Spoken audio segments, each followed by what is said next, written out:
আসসালামু আলাইকুম। এখন বর্তমানে 10% ব্যালেন্স নেওয়া যাইতেছে দারাজ থেকে। তো দারাজ থেকে ব্যালেন্স নেওয়ার জন্য প্রথমে আপনাদের দারাজ অ্যাপসটা প্লে স্টোর থেকে ইনস্টল করে নেবেন, ঠিক আছে?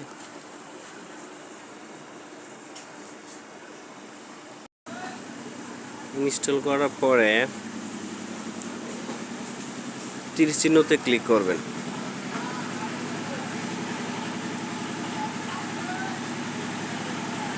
তীর চিহ্নতে ক্লিক করার পর আপনারা যদি গ্রামীণ সিমে ব্যালেন্স দেন, এই যে গ্রামীণ অপশনটা দিবেন, ঠিক আছে? তারপরে আপনাদের যে সিমে ব্যালেন্স দেবেন 01788 আপনাদের যদি প্রিপেড হইতে প্রিপেড দিবেন, পোস্টপেড হলে পোস্টপেড দিবেন, ঠিক আছে? তারপরে যদি 1000 টাকা আপনাদের 1000 টাকা নেবেন বরাবর, ঠিক আছে? তো 1000-এর মধ্যে ক্লিক করবেন। ক্লিক করার পর টপ আপ নাও এটাতে ক্লিক করবেন। এটাতে ক্লিক করার পরে এটা আপনি বিকাশ থেকে নেওয়া লাগবে, ঠিক আছে?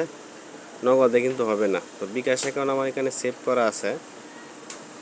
তারপরে পে নাওয়ে ক্লিক করবেন।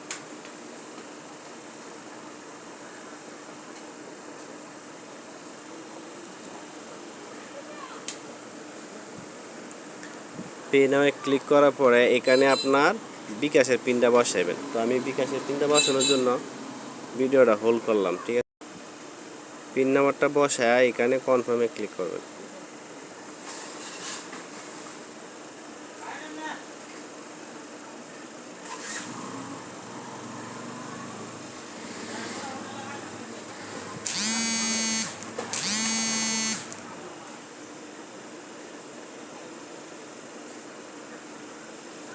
আপনার একটা বিকাশ থেকে একদিনে একবার নিতে পারবেন এবং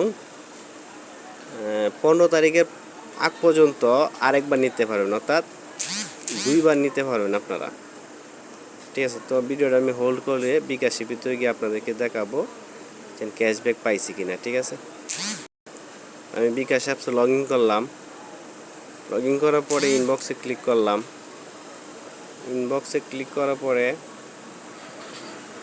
লেনদেনও ক্লিক করলাম, ঠিক আছে? এই দেন আমি 1000 টাকা পেমেন্ট করে 100 টাকা ক্যাশব্যাক পাইছি। দারাজ থেকে 1000 টাকা পেমেন্ট করলে 100 টাকা ক্যাশব্যাক। আর হচ্ছে গিয়ে আমি যে 1000 টাকা রিচার্জ করছি, এই যে আমার রিচার্জ 1000 টাকা আমার সিমে ব্যালেন্স যোগ হয়েছে, ঠিক আছে?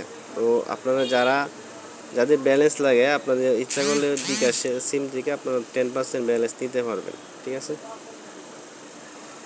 1000 টাকা। তো সবাই ভালো থাকবেন। আসসালামু আলাইকুম। আর বিশেষ করে দারাজ থেকে যখন ব্যালেন্স নেওয়ার চেষ্টা করবেন তখন আপনি নেটওয়ার্ক যাতে প্রপারলি পাই এইরকম এরিয়া অনুযায়ী আপনি এই দারাজ থেকে নেবেন, ব্যালেন্স নেওয়ার চেষ্টা করবেন। নর্মাল নেটওয়ার্কে কিন্তু দারাজ থেকে ব্যালেন্স নেওয়ার সময় ওই ব্যালেন্স অনেক সময় মিস হয় আর কি।